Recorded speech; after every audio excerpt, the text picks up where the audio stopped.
એને વ્યથા નથી કરાવી. અને ઘરમાં વ્યથા થાય તો સૌથી વધુ દુઃખી ઠાકોરજી થાય. એને ક્લેશ નથી ગમતો.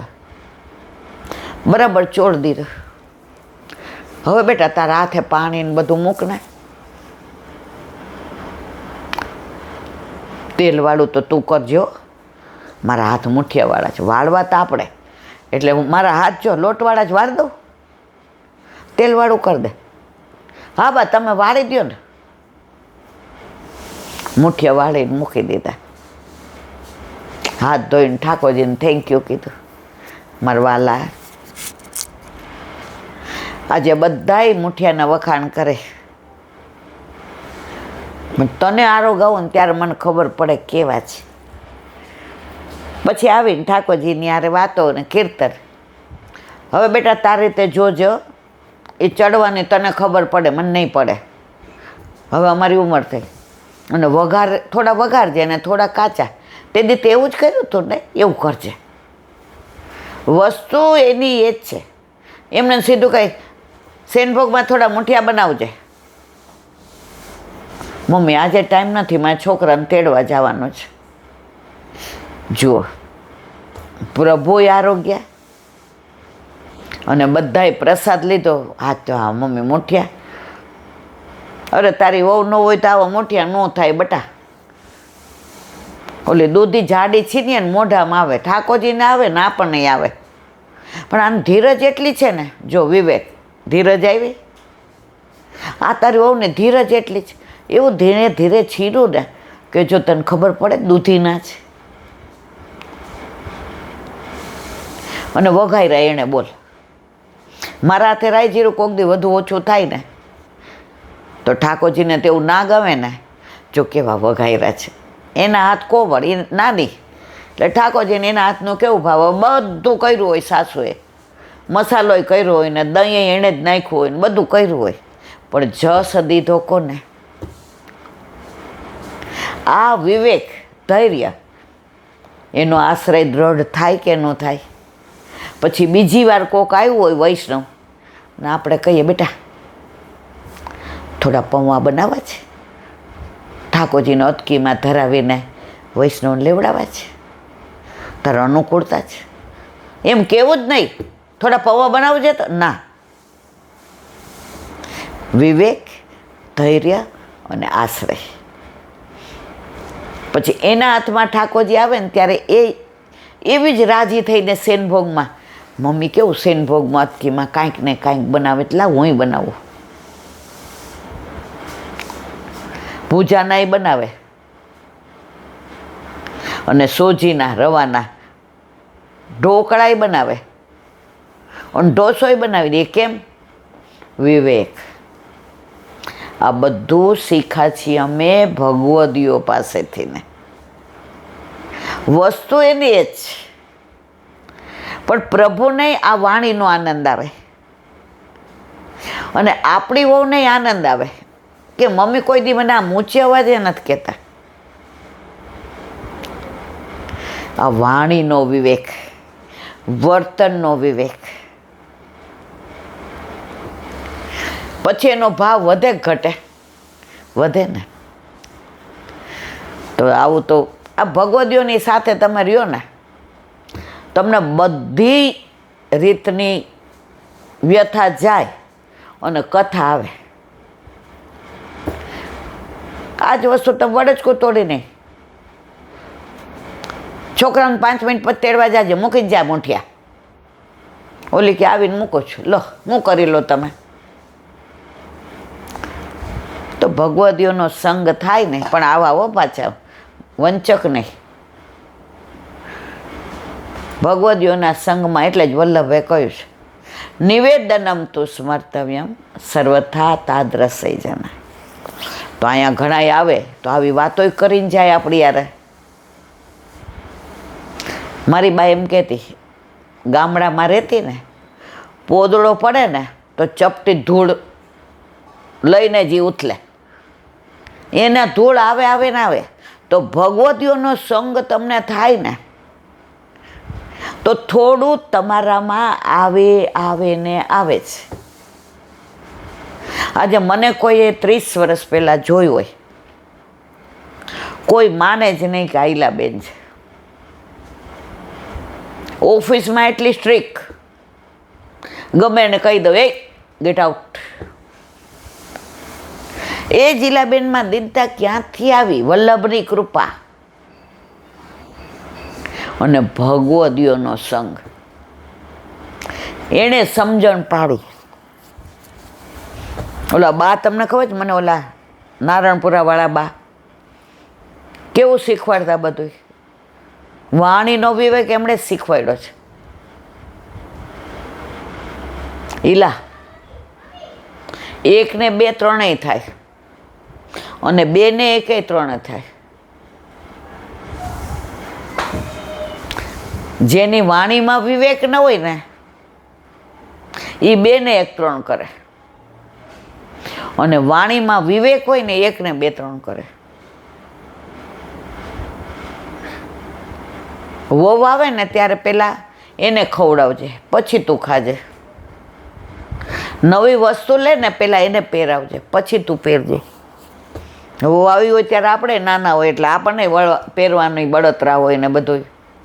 પણ ભગવદીઓએ આપણને લૌકિક શીખવાડ્યું કે લૌકિકમાં વિવેક રાખશો તો અલૌકિકની ગલી સાંકડી નથી.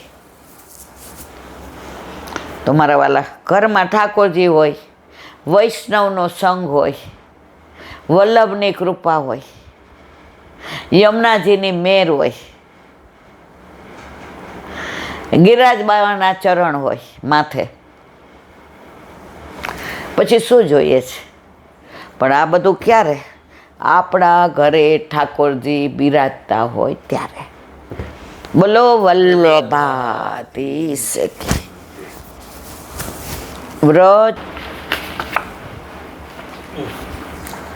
વ્રજ વિહાર. કાલે આપણે બરસાનામાં મહાપ્રભુજીના બેઠકજીનું અનુસંધાન કર્યું, અને વલ્લભે કહ્યું કે ગુરુ કેવો હોવો જોઈએ? કૃષ્ણ સેવાપરાયણ, દંભ વગેરેથી રહિત, ભાગવત તત્વજ્ઞાનને જાણનારો અને પુરુષ હોવો જોઈએ. એને ગુરુ કરાય. એનું વિવરણ કર્યું. હવે અહીંથી દાનગઢ, આગળ દાનગઢ છે. અહીં પ્રભુએ દહીં માટે નૃત્ય કરેલો, દાન લીલા પણ કરેલી.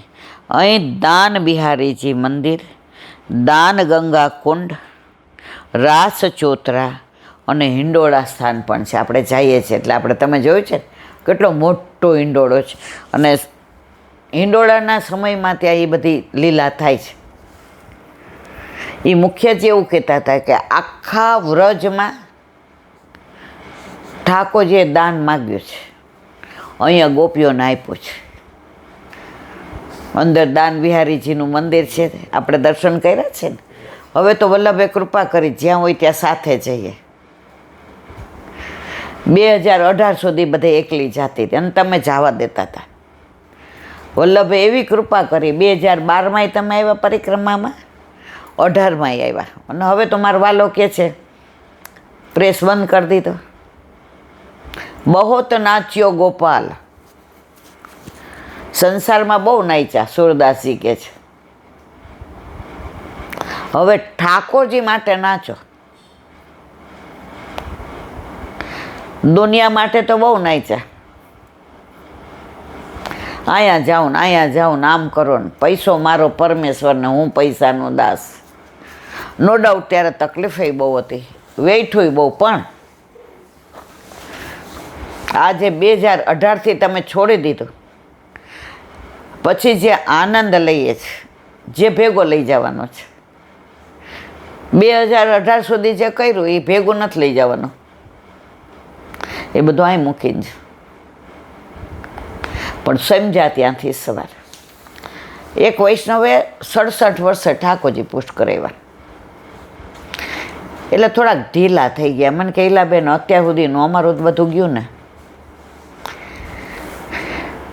મેં તો શું કામ વ્યથા કરો છો? 67 વર્ષે પ્રભુ પધાર્યા ને, 10 માળ હોય ને એમાં ઘણા મેં પગથિયા ચડીને જાય, અને હવે લિફ્ટની વ્યવસ્થા છે, તો તમારે લિફ્ટમાં જવાનું. હવે બને એટલું ભગવત નામ, ભગવત સત્સંગ, ભગવત સ્મરણ. 67 વર્ષે ચશ્મા નથી એને, નથી ચોકઠું કે નથી મોતિયું આવ્યું. ઝીણા મોતી આવે છે, હાવ ઝીણા મોતી. એક દી એના માળાજી બનાવ્યા એણે, અને પદક ને બધું એવું સરસ. મને કે જો આ ઠાકોરજીના સોહાય ને, કારણ કે તમે ઘણી વાર કહો છો કે મોતી વાગે એવા ન હોવા જોઈએ, ઓલા સ્ફટિક મોતી ન હોય. તો મેં તો આ તો બહુ સરસ છે, ક્યાંથી લાવ્યા? મેં મને એડ્રેસ દો. મને કે મેં બનાવી. મેં કહ્યું હે? મને કે એલા બેન આ વખતે વ્રજમાં ગઈ હતી ને પરિક્રમામાં, તો મારે જમણા પગે તકલીફ છે, એટલે બધા એ ચાલીને કરે અને મેં ગાડીમાં કરી. તો વહેલા અમે આવી જાય, ઓલા ચાલવાવાળા તો 11 વાગે, 11:30, 12. તો મારા પાલમાં હું એકલી હો, તો આ મોતીને દોરો ને સોયને લઈ ગઈ. ચશ્મા તો છે ને, મોતીઓ નથી. પાલમાં ઓલું આમ સહેજ પડદો ઊંચો કરી નાખો એટલે સરસ પ્રકાશ આવે કે તડકાનો. બેઠા બેઠામાં ઠાકોરજીને માળાજી કરો. એણે જે પદક ને ગૂંથણી નથી ગુલાબ આમ કરીને મૂક્યા હતા, મેં કીધું આ ક્યાં શીખા? એ કે કલાનિધાન આપણા ઘરે બિરાજે છે. મેં કીધું જો ભલે તમે 67 વર્ષે પ્રભુ પધાર્યા.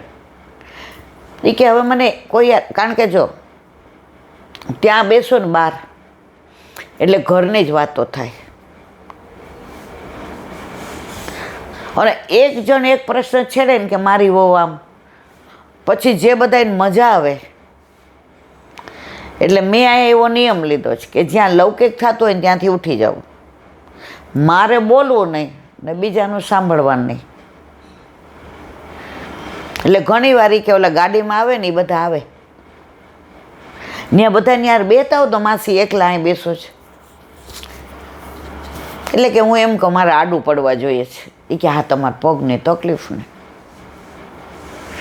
પછી મને કે તમારા ઠાકોરજી માટે. મેં કીધું ના, મારા ઠાકોરજી માટે તો મને જેવું આવડે એવું, પણ મારે નથી બનાવી. પણ તમારું જોઈને હું બહુ રાજી હતી. મારે કહેવાના આશય છે, ભલે 67 વર્ષે પ્રભુ પધાર્યા, હવે એક પળ ખોટી નથી જવા દેતા.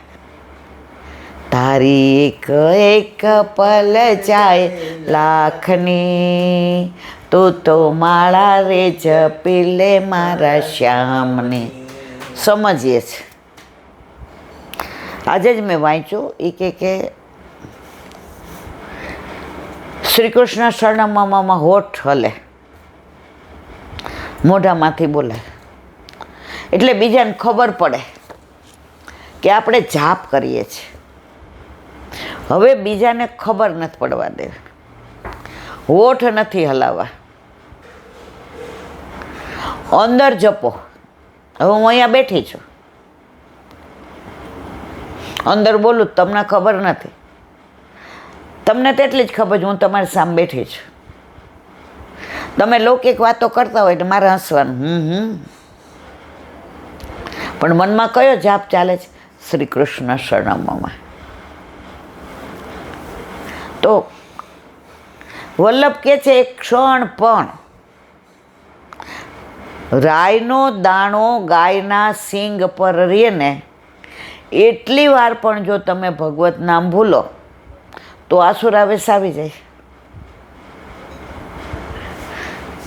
ઓલો એક નાગ કર્યો તો ઓલાને માર નાખ્યો તો નાગડિયાની પાછળ ફરતી હતી, આ વૈષ્ણવની પાછળ, કે ક્યારે હું આનો શું કહેવાય વેર લઉં.